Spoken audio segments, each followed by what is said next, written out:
बात कर रही थी हिंदू जागरण वेदिके में, और उस समय उन्होंने सब्जी की छुरी वाला बयान दिया। तो उसमें आने के पहले मैं केवल दो छोटे मुद्दे रख दूंगा जो शायद सुरेश जी और अरविंद जी बाद विस्तार में बताएंगे। एक तो पहले कि नफरत की कोई भी बात फैलाना ये हमारे संविधान के विरोध में है, ये अपने आप में एक अपराध है। और प्रज्ञा सिंह ठाकुर ये जो मालेगांव ब्लास्ट की अक्यूज हैं वो अभी बेल पर बाहर हैं, और दूसरी तरफ उन्होंने भारतीय संविधान पर शपथ लेकर अपना पद ग्रहण किया है, और उसके बावजूद उनकी जो विचारधारा है वो लगातार बताती रही हैं। जैसे उन्होंने कहा था गोडसे देशभक्त थे, हैं, रहेंगे। और उन्होंने अभी ये जो बयान दिया, निश्चित रूप से ये समाज को गहरे रूप से ध्रुवीकरण की जो एक कोशिश है संघ परिवार की, उसका एक हिस्सा है। अब इसमें ये एमपी हैं, तो कई दूसरे लोग, जैसे मुझे याद आता है कि जब पिछली बार इन्होंने कहा था, गोडसे की तारीफ में बात कही थी, तो हमारे प्रधानमंत्री जी ने कहा था मैं कभी दिल से इनको माफ़ नहीं करूँगा। पर वो माफ़ी का कोई सवाल ही नहीं है। वो संसद में हैं, भाजपा की सदस्य हैं, और उनको एक कोई कमेटी में भी, संसदीय कमेटी में भी रखा गया है। तो ये कहने की बात है कि इसको माफ़ नहीं किया जाएगा। ये संघ परिवार में एक बहुत बड़ा डिवीजन ऑफ लेबर है। तो एक तरफ से एक बात कही जाएगी और दूसरी तरफ से जिसको फ्रिंज एलिमेंट कहते हैं, वो फ्रिंज एलिमेंट नहीं है। फ्रिंज एलिमेंट को हिंदी में जरा आप बाद में अनुवादित कर देंगे, जिनको बाहर समझा जाता है। वो फ्रिंज एलिमेंट नहीं है, वो भी इनके कार्यक्रम का एक भाग है। और ये जो धर्म के नाम की राजनीति, हमें बहुत स्पष्ट होना चाहिए, ये केवल नफरत को फैलाकर ही बढ़ती है। नफरत फैलाकर ही दंगे करवाए जाते हैं, दंगों के आधार पे ध्रुवीकरण होता है, और उसी ध्रुवीकरण को जारी रखने के लिए लगातार इस प्रकार के डोज दिए जाते हैं। अभी ये तो प्रज्ञा जी ने अभी कहा, इसके पहले अगर आप देखेंगे तो कितनी धर्म संसदों में खास तौर से भगवा कपड़ा पहनने वाले, अब भगवा कपड़ा पे दूसरी भी कंट्रोवर्सी होती है, भगवे कपड़े की बिकिनी भी होती है, वो बात अलग है, मैं उस पर नहीं जाऊंगा।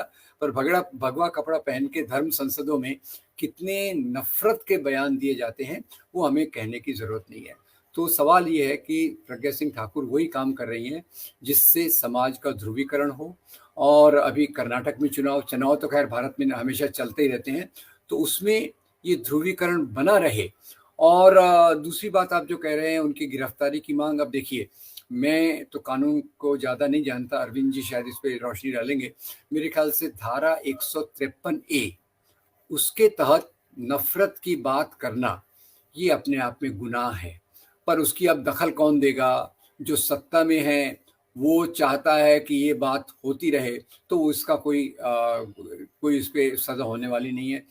इसी प्रकार की बात अगर कोई मुस्लिम कहता तो शायद अभी तक उसके ऊपर बहुत बड़ा बवाल हो जाता, और वो ऑलरेडी जेल में होता किसी न किसी कारण से। तो निश्चित रूप से सत्ता के संरक्षण में इस प्रकार की नफरत की बातों को ज़्यादा से ज़्यादा फैलाया जा रहा है। और नफरत की बात के लिए देखिए, अभी लव जिहाद का मुद्दा आया है, और मुद्दे लगातार खोजे जा रहे हैं, एक के बाद एक के बाद एक। कहीं राजाओं की बात होती है, कहीं आज़ादी के आंदोलन की बात होती है, कहीं धर्मांतरण की बात होती है, कहीं अभी जो लव जिहाद तो सबसे बड़ा मुद्दा है, इसकी बात होती है। पर एक बात कॉमन है कि जहाँ जो हमारी परंपरा, भक्ति सूफी परंपरा से लेके आज़ादी की परंपरा, गांधी मौलाना आज़ाद के नेतृत्व वाली, जिसमें सुभाष चंद्र बोस, जवाहरलाल नेहरू, जिसमें लोगों को जोड़ा गया, और जिसने यहाँ की सभ्यता संस्कृति को एक गंगा जमनी तहजीब, मिलीजुली तहजीब के रूप में देखा। उसके बारे में बहुत कुछ कहा जा सकता है, मैं उस पर नहीं जाऊंगा। पर हमारी जो सभ्यता है वो किसी एक धर्म के आधार पे नहीं है, ये बहुधर्मीय, बहुभाषीय, बहुक्षेत्रीय हमारी परंपरा है। और उसको तोड़ने के लिए ये जो प्रज्ञा सिंह ठाकुर जिस पार्टी से हैं, जिस संगठन से हैं, उनका ये निश्चित काम है कि नफरत को फैलाया जाए।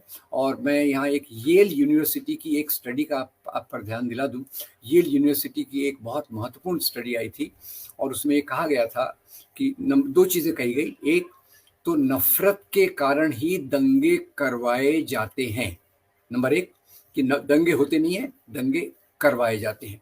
नंबर दो, इसके बाद जो ध्रुवीकरण होता है उससे हमेशा भारतीय जनता पार्टी को लाभ होता है।